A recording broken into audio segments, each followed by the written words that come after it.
আওয়ামী লীগ নির্বাচন বানচালের চেষ্টা করছে বলে মন্তব্য করেছেন প্রধান উপদেষ্টার প্রেস সচিব শফিকুল আলম। বলেন, ফেব্রুয়ারির প্রথম ভাগে জাতীয় সংসদ নির্বাচন অনুষ্ঠিত হবে। দেশি বিদেশি কোনো শক্তি নির্বাচন বানচাল করতে পারবে না। মঙ্গলবার সকালে কুমিল্লার ১৪ গ্রামের কুলিয়ারা উচ্চ বিদ্যালয়ের ৪তলা ভবনের ভিত্তিপ্রস্তর স্থাপন অনুষ্ঠানে শফিকুল আলম এই মন্তব্য করেন। প্রেস সচিব বলেন, ফ্যাসিস্ট এই রাজনৈতিক দলটি দেশের জ্বালাও পোড়াও চালিয়ে প্রমাণ করছে তাদের নেশাই সন্ত্রাসী কর্মকাণ্ড। শফিকুল আলম বলেন, পলিটিক্যাল পার্টি থাকলে মতভেদ থাকবেই।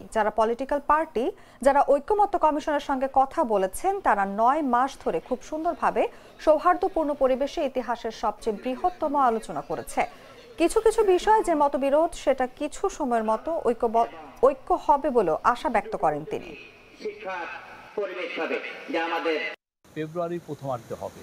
এখানে কোনো শক্তি নাই, কোনো আওয়ামী লীগের এই একটা দুইটা ককটেল নাই বা কোনো দেশি বিদেশি কোনো শক্তি নাই এই ইলেকশনকে তারা বানচাল করতে পারে। কোনোভাবেই সম্ভব না। বাংলাদেশের মানুষ খুবই সুন্দর একটা ইলেকশন দেখবে, যেটা ফ্রি হবে, ফেয়ার হবে, ক্রেডিবল হবে, ইনক্লুসিভ হবে। সমস্ত জনগণ যেখানে জয়েন করে যে ইলেকশনে, সেটা ইনক্লুসিভ হবে এবং খুবই উৎসব মুখর হবে। বাংলাদেশে জানেন, আপনি যদি বিদেশে ইলেকশন যান আপনি টেরই পাবেন না যে বিদেশে একটা ইলেকশন হচ্ছে।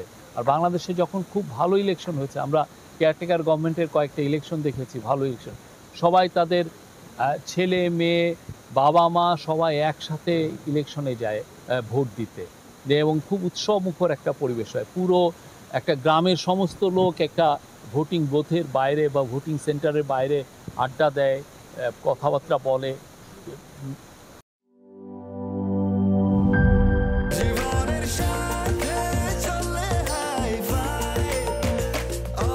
স্বাস্থ্যকর অল টাইম, সব সময় অল টাইম হেলদি লাইফ।